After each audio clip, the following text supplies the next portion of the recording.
So we are starting with the BFM MCQ series. So in this class we are going to discuss MCQ related to introduction to foreign exchange. So first question is, which of the following most appropriately describes a foreign exchange transaction? तो ये जो नीचे चार option है इनमें से जो है फॉरेन एक्सचेंज ट्रांजेक्शन को कौन सी स्टेटमेंट जो है डिस्क्राइब करती है? तो first one is purchase of securities denominated in foreign currency. तो अगर फॉरेन करेंसी हम जो है फॉरेन डिनोमिनेटेड सिक्योरिटीज़ हैं जो फॉरेन करेंसी डिनोमिनेटेड उसको अगर बाय करते हैं तो ये एक फॉरेन एक्सचेंज ट्रांजेक्शन है. सो ऐसा नहीं है, it can not be, securities buy करना जो है it may not be a foreign currency transaction. Second is it is contract to exchange funds in one currency for funds in another currency. तो ये forex transaction क्या है? Contract to exchange funds. तो ये contract होता है किसको? Funds exchange करने के लिए from one currency for funds in another currency at agreed rate and on arrange basis. ठीक है, so this is the correct answer. ये करेक्टली डिस्क्राइब कर रहा है एक फॉरेन एक्सचेंज ट्रांजेक्शन को. ठीक है, so next, transfer of domestic currency between two bank. तो ये तो फॉरेक्स ट्रांजेक्शन है ही नहीं है, ये तो सेम करेंसी की आपस में जो है हम ट्रांसफ़र कर रहे हैं ना. तो exchange of commodities between two countries, तो ये again it is also not exchange है ये, है ना. तो ये भी, इसको भी हम फॉरेक्स ट्रांजेक्शन नहीं कह सकते. तो correct answer is B. So explanation part, तो आंसर भी करेक्ट क्यों है? An exchange rate represents the price. क्या रिप्रेजेंट करता है? प्राइस, रेशियो और वैल्यू. ठीक है, या तो जो चीज़ एक्सचेंज हो रही है उसका रेशियो या उसकी value eight which one currency is exchange for another. ठीक है, दो करेंसी का एक्सचेंज है. ठीक है, तो एक्सचेंज रेट क्या है? उनका प्राइस या रेशियो और वैल्यू. ठीक है, जिस पे हम जो है इसको करेंसीज को एक्सचेंज कर रहे हैं. ठीक है, so remember exchange rate is value of one currency expressed in terms of another currency. Question 2 is an exchange rate essentially represents. तो एक्सचेंज रेट क्या रिप्रेजेंट करता है? The quantity of gold banking A currency. ठीक है, तो ये तो नहीं है. ठीक है, द प्राइस, रेशियो और value eight which one currency is exchange for another. तो ये अभी हमने डिस्कस किया. So this one is the correct answer. The interest rate applicable to foreign currency deposits. ठीक है, तो ये भी नहीं है. The difference between import and export prices. तो इम्पोर्ट और एक्सपोर्ट प्राइसेस का डिफरेंस, इसको भी हम नहीं कह सकते, है ना. So B is the correct answer. So foreign exchange transaction involves a contract to exchange funds in one currency for funds in another currency at an agreed rate and on arrange basis. ठीक है, तो ये exchange of foreign exchange कुछ भी नहीं है, exchange of funds between different countries. So coming to the third question, if the exchange rate quote is $1 is equal to ₹82.4200. ठीक है, अगर 42 पैसे के बराबर है एक $, तो which one of the following correctly interprets the quotation. तो इनमें से कौन सा जो है करेक्टली इस जो है कोटेशन को दिखा रहा है? नीचे जो ऑप्शन दिए गए हैं. ठीक है, तो ऑप्शन ए क्या कह रहा है कि ₹82.4200 कैन परचेज $1. तो अगर हम इतने रुपए देंगे तो हम $1 को जो है $1 परचेज कर सकते हैं. ठीक है, so this is not the correct answer. And $1 can B exchanged for. ठीक है, ये भी वैसे करेक्ट ही है. आई think this is also 82.4 can purchase $1. ये भी करेक्ट होना चाहिए. $1 कैन बी एक्सचेंज फॉर, तो ये ज़्यादा करेक्ट वर्जन है ना. So this one is more correct. $1 can B exchanged for. ये परचेज वाला नहीं है, एक्सचेंज फॉर, क्योंकि परचेज में तो मार्जिन वगैरह भी आ जाता है ना. So $1 can be exchange for ₹82.4200. So €1 can be exchange, नहीं, यूरो की तो यहाँ बात ही नहीं हो रही है. So it is wrong option.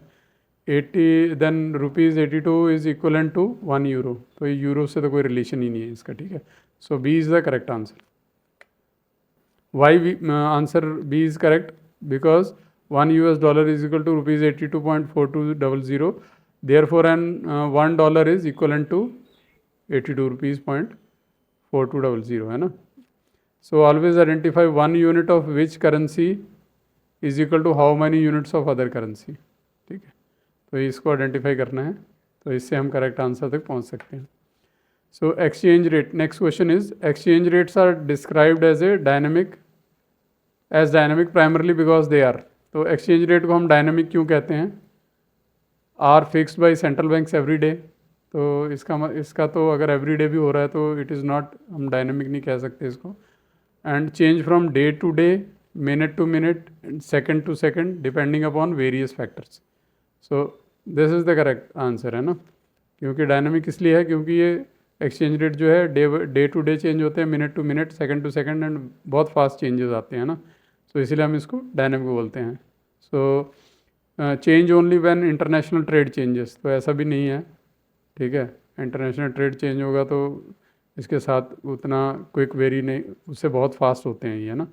Are revised only at the end of the trading period, तो डायनेमिक रहे ही नहीं अगर वो डे एंड पे हो रहा है तो, है ना. So B is the correct answer.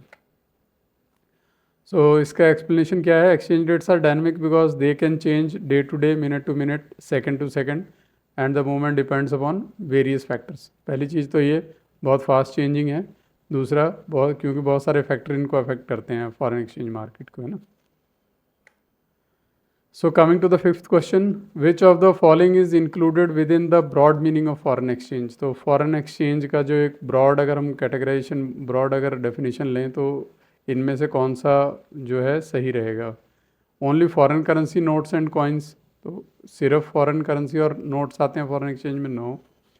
Only foreign currency deposit maintain by only जहाँ आ गया वहाँ गड़बड़ है. तो ओनली का मतलब ये सिर्फ फॉरेन करेंसी डिपॉजिट्स ही होते हैं. ठीक है, ऐसा नहीं है. तो then C is foreign currency deposits, credits and balances payable in foreign currency along with specified foreign currency instruments. तो ये मोर कॉम्प्रिहेंसिव डेफिनेशन है and I think this is correct.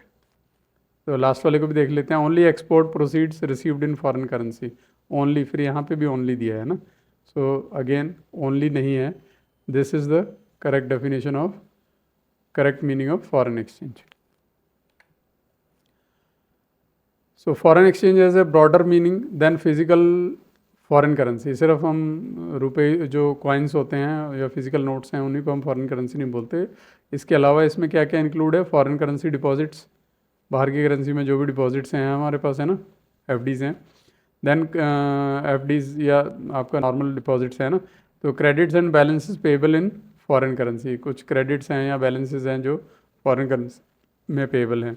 Then specified foreign currency, कुछ specified instruments हैं foreign currency के. ठीक है, तो this all are included. तो एग्ज़ाम ट्रैप क्या है आता है नॉर्मली इस टाइप के क्वेश्चन में कि foreign exchange it is not merely foreign currency notes, है ना. तो ये ट्रैप को ध्यान रखना है. ये मियरली जो है फॉरेन करेंसी नोट ही फॉरेन एक्सचेंज नहीं है, इसके अलावा ये तीन चीज़ें भी उसमें इंक्लूड हो जाती हैं. ठीक है. So coming to the answers, तो ये आंसर्स हैं हमारे. ठीक है, तो ये आप चेक कर सकते हो कि आपने कितने करेक्ट किए इसमें से एंड कितने आपने राइट किए हैं. अगर 5 किए हैं, गुड, एक्सेलेंट. अगर 4 हैं तो देन अगेन वेरी गुड. अगर 3 हैं आपके स्कोरिंग तो but you have to revise, good, but you have to revise the concepts. And अगर भाई 2 से कम है, 2 या 2 से, तो आप दोबारा से इस सेक्शन को पढ़िए. ठीक है. So let's quickly revise the points we have discussed. Foreign exchange transaction is exchange of funds between 2 currencies. तो फॉरेन एक्सचेंज ट्रांजेक्शन किसको बोलेंगे? जब 2 करेंसीज के बीच में हम एक्सचेंज करते हैं फंड्स को, है ना. तो then exchange rate is foreign exchange transaction. Then exchange rate क्या है? Price oblique value of one currency expressed in, एक करेंसी की जो प्राइस या वैल्यू है एक्सप्रेस इन अनदर करेंसी. ठीक है, तो इसको हम बोलते हैं एक्सचेंज रेट. तो एक्सचेंज रेट्स की आगे कैरेक्टरिस्टिक्स क्या हैं? They are dynamic. Exchange rates are dynamic because they can change continuously, बहुत फास्ट चेंजिंग होती है इनकी, है ना. Foreign exchange as a broad meaning, it includes more than physical currency. Physical currency के अलावा बहुत सारे और इंस्ट्रूमेंट हैं जिसको हम जो है फॉरेन एक्सचेंज में काउंट करते हैं. सो नेक्स्ट जो एक ओवरऑल पॉइंट है कि always read the wording carefully. IIBF questions में टेस्ट है small distinction between two apparently similar option. तो बहुत जो है इस तरह के क्वेश्चन आते हैं जिसमें बहुत नियरली सेम मीनिंग वाली चीज़ों को ये कोट करते हैं and you have to be very cautious. तो आपको वर्डिंग को ध्यान रखना है. So with this we complete this first MCQ series and we'll meet again with the MCQ series 2.